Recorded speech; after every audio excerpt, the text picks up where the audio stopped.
అందరికీ నమస్కారం. నా పేరు మాలతి. నేను న్యూట్రిషన్‌లో న్యూట్రిషనిస్ట్. ఈరోజు మనం ఈస్ట్రోజన్ అంటే ఏమిటి? ఈస్ట్రోజన్ బ్యాలెన్స్‌గా లేకపోతే ఏమవుతుంది? ఈస్ట్రోజన్‌ను బ్యాలెన్స్ చేసే ఆహారాలేంటో తెలుసుకుందాం. మొదటిగా ఈస్ట్రోజన్ అంటే ఏంటో తెలుసుకుందాం. ఈస్ట్రోజన్ అనేది మహిళలలో ఒక ముఖ్యమైన హార్మోన్.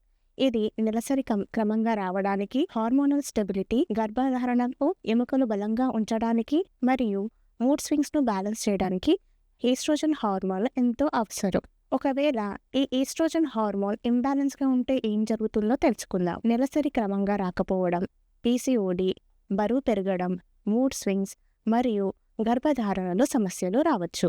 ఈస్ట్రోజన్ బ్యాలెన్స్ చేసే ఆహారాలేంటో తెలుసుకుందాం. క్రూసిఫెరస్ కూరగాయలు, బ్రోకలీ, కాలీఫ్లవర్, క్యాబేజ్, కేల్ ఇవి లివర్లో అదనపు ఈస్ట్రోజన్ను డీటాక్స్ చేయడంలో సహాయపడతాయి. రెండవది అవిసె గింజలు. వీటిని పొడి చేసి 1-2 టీ స్పూన్లు తీసుకోవడం మంచిది. ఇందులో లిగ్నిన్స్ ఉంటాయి. ఇవి ఈస్ట్రోజన్ క్రియను బ్యాలెన్స్ చేస్తాయి. మూడవది ఫైబర్ ఎక్కువగా ఉన్న ఆహారాలు. ఓట్స్, మిల్లెట్స్, చిరుధాన్యాలు, బ్రౌన్ రైస్, పండ్లు, కూరగాయలు.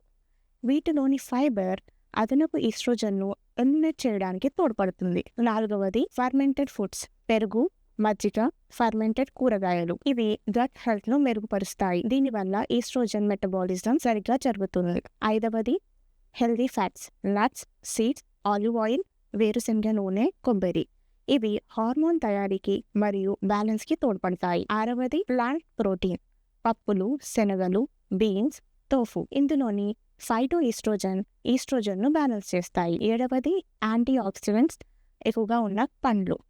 బెర్రీస్, దానిమ్మ, సిట్రస్ పండు, నారింజ, నిమ్మ. ఇవి ఈస్ట్రోజన్కు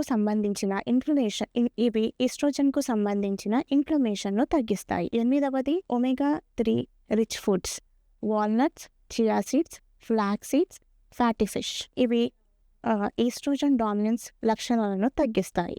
గుర్తుంచుకోవాల్సిన విషయం ఏమిటంటే మన మంచి ఆహారపు అలవాట్లే మన హార్మోనల్ బ్యాలెన్స్కు పునాది.